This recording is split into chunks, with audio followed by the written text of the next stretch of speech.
Welcome. We're looking here at the Big 30 QI, a 4-ton, 3-phase gate operator by Tau. And more importantly, we're looking at the control board that comes with it, that Tau have designated the D812. The control board is fairly new and unique in that where we have become used to with 3-phase operators and single-phase input, where we've become used to a separate inverter and a separate control board, this is all built in together into the one unit. Now, this control board is actually not unique to Tau. In other words, Tau themselves did not manufacture the board, so to speak, or design the board. It's a board that's been used by quite a number of manufacturers worldwide to control 3-phase motors. And indeed, that's part of the point. You can actually retrofit and use it on any number of 3-phase gate motors. So what you're going to see over the next couple of minutes is not only the tips and tricks to using this control board, but whilst I was doing this, I was actually using it on a different motor to the Big 30 QI. It doesn't matter, the programming's all the same. So let's have a look firstly at the manual, if I can find it. There it is. Okay, I'm going to run you through the setup to get you up and running. This control board, excuse me, is the same as all the other control boards that you have. It has a few extras, test interlocks and things like that. But it's got your open, your close, your start, all of those things that you've been quite used to. And it has a number of other terminals that you'll say, well, what do I want them for? Well, you probably don't. You, most times, 99% of the time, you won't use a lot of the terminals on this board.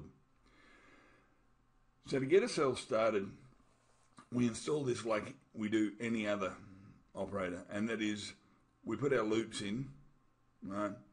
We power it up and we program it. So we don't add anything else. We do that later, right? We're smarter than that. So let's go through our early wiring. We've got our 240 input here, so earth, active and neutral.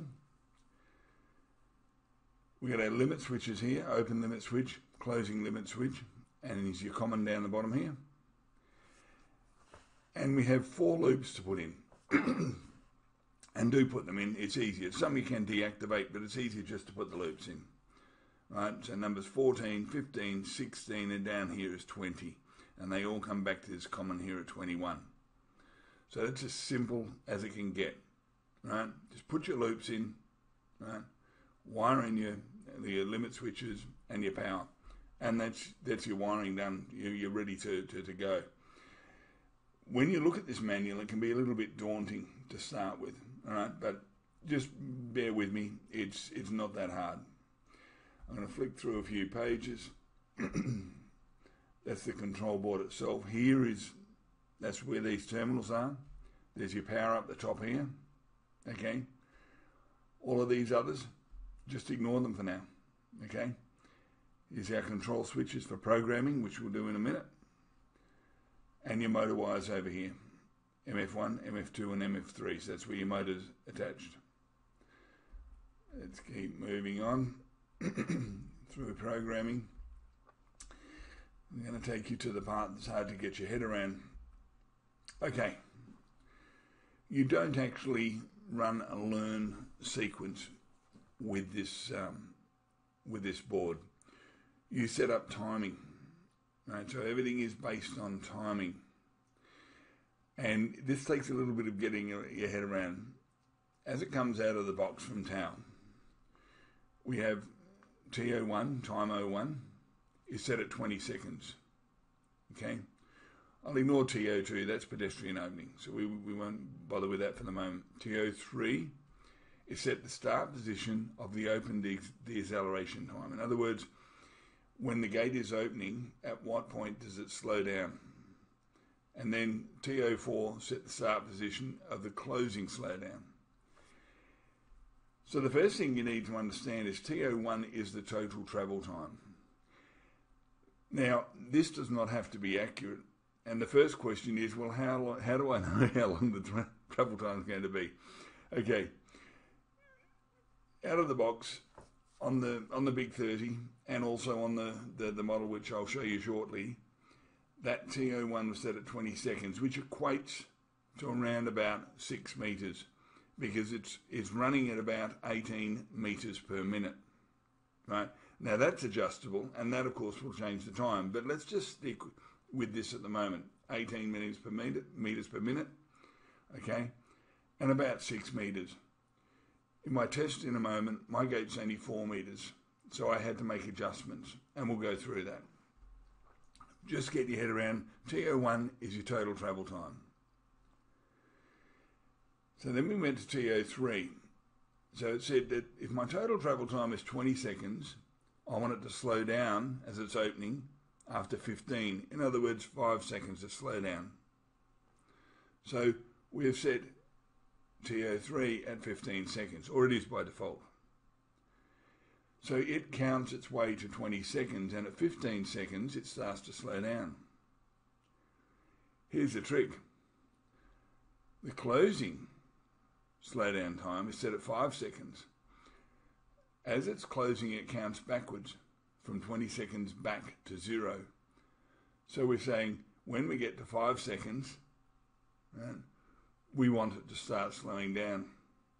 Okay, so it's counting up on the way opening. As it's closing, it counts backwards, and you'll actually see that on the board. It's about all in the manual, apart from all the other. You've got a heap more timing sequences you can set up. You can set up the L parameters, and they are all minimum speed in opening, minimum speed in closing, maximum speed in opening. Now, as you change those, if you choose to change them, so let's say you go for more speed, you're going to have to reduce your timer. Okay, and you then might have to reduce TO3. It actually does become quite easy because you can get your head around it. I'm going faster, I have to reduce my time, I need an earlier opening slowdown. You probably don't have to change the closing slowdown because that's going to remain anyway. Okay, but it's just a matter of setting things up to suit yourself and adjusting them. And you'll see in the next sequence, what I actually did is I set myself up for 15 seconds, right, and I changed that to 10 seconds. So I left it at 5, 15 and 10, okay, and I found that was a little bit too short. So in the end I settled on 18 seconds, but it only took a minute or two of programming to get it to where I wanted to. Okay, there are a heap of other parameters. I'm not going to go into them. I'm doing basic setup at the moment. So what we're going to do now is go and have a look at what I call my dog's breakfast. So here we are here looking at what I refer to as my dog's breakfast, but essentially what it is it's the 812 board, crudely wired into the motor and gearbox combination is a Lepus 25. So really all I was doing here was just trialing the board with a different motor to see what the result was, and it worked perfectly. So I've got my loops in the bottom in a haphazard way, and I've got my power going in the top there, and I've got my limit switches. That's all I've got set. Everything else I've disconnected, and in that bottom left hand corner you can see where I've wired in a push button just for testing. And yeah, it was just more of an exercise and saying, well, okay, what result am I going to get when I put this board to another motor? Fully expecting that I'll get the same result I do with the 30QI, and it's really dependent very much on the motor and the gearbox setup, and that's going to control your speed. Okay, so nothing much more to see there. So we'll go into the next stage, which was setting up my programming. So once you've applied power, what you see there on the little readout is you see the position, which is PFCC, means it's closed, the gate is closed. It has to be closed for you to program.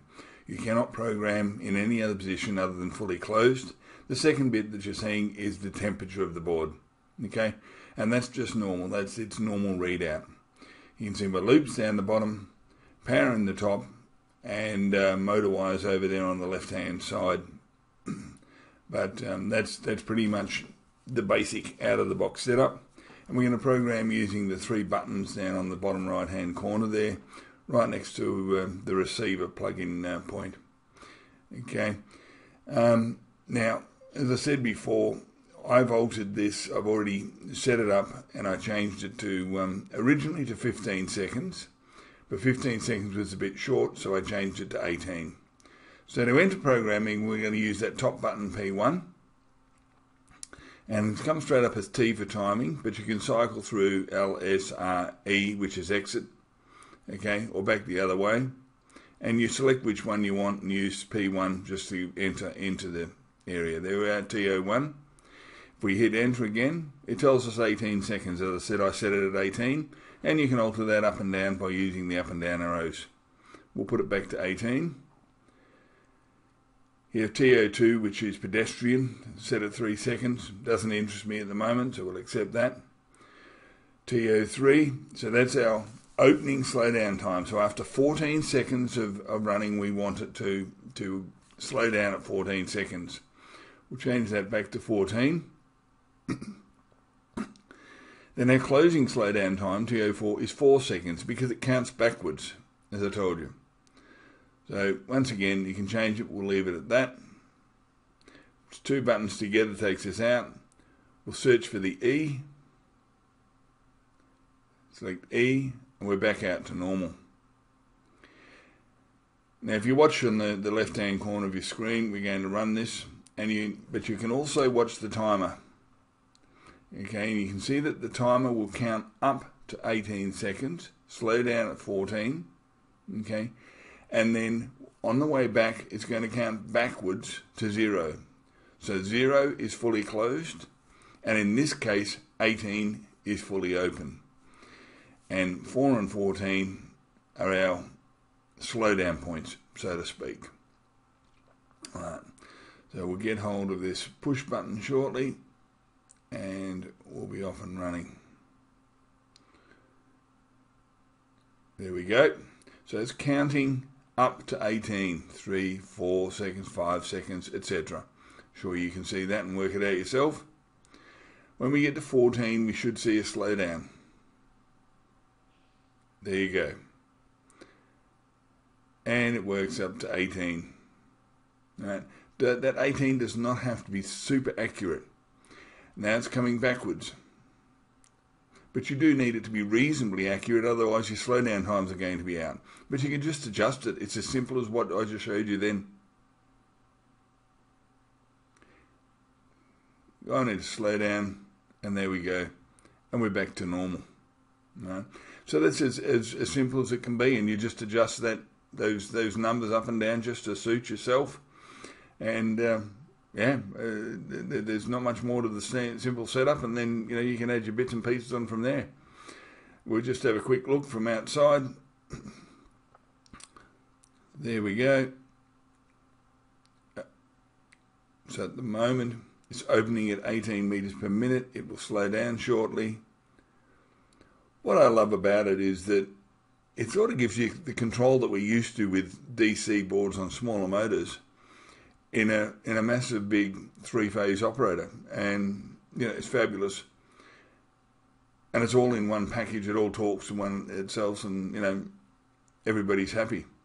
You'd still use shielded cables and do all the right things, but yeah, other than that, it's going to take out a lot of the problems that we've had in the past with these big motors and interference and things like that. Thanks for watching. If you need any further information or got any questions, you know where to find me.